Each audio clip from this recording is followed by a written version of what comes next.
only messing with you. Oh, good to see you. It is kind of you to come along. I mean, you come along every week.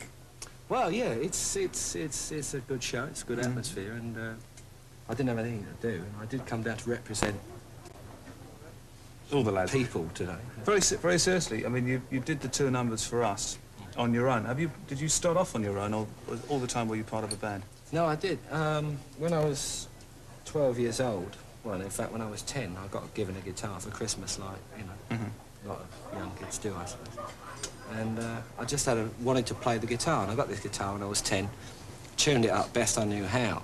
I didn't know how to tune it, but I tuned it into something which I could hear was sort of right. And I always remember the first song I ever played on the guitar was Mary's Boy Child. Do you remember that? Well, I was born in Bethlehem, it's not holy, but yeah. And it was at Christmas, so it was very apt. Yeah, it was the first song that was written about me, actually, yeah. Yeah, well, it made a few people weep. That was the first thing you learned?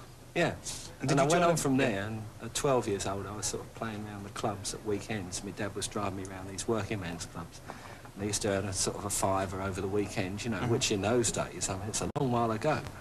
And it was quite a lot of money, you know, and it was great. My dad used to take it all, mind you. Yeah. You know? And then after the war, you formed Quo. Now, who actually formed Quo?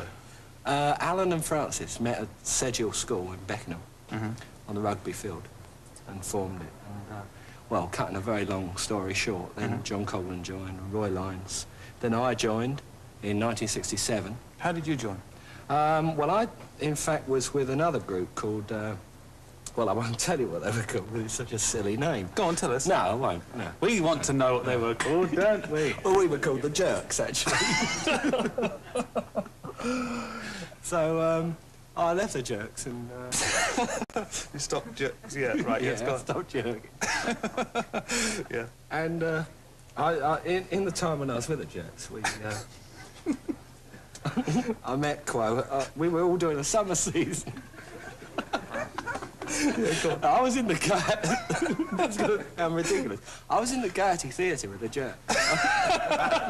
And Quo, who were the Spectres then, were over the Rock Ballroom, right? So every night after finishing with the Jerks, I used to go over and see the Spectres. And see the Spectres. And we built up a great friendship. And soon after that season ended at Butlins in Minehead, I sort of kept in touch with Alan, the bass player. We became quite good friends. And I finished with my band, and I was doing nothing. In fact, I became a baker. I was a baker for a while. And I had this baker's round, you know. I used to go around delivering... Baker, you know. Really? I was doing that for a while, yeah.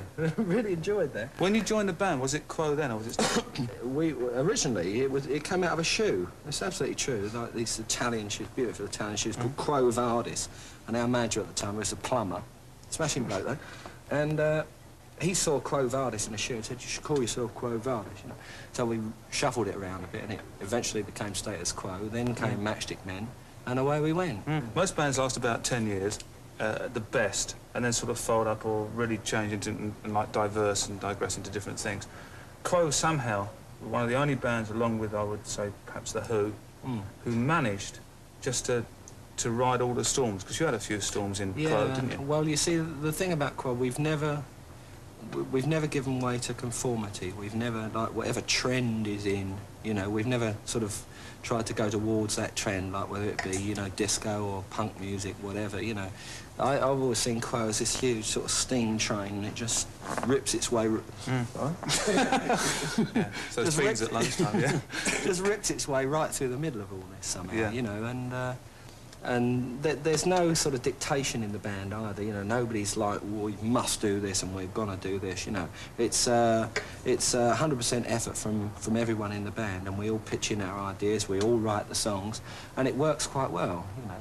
What about stuff on your own? Because now, like, you've done the programme for us, you've got your own studio, you know, out in Surrey you're working.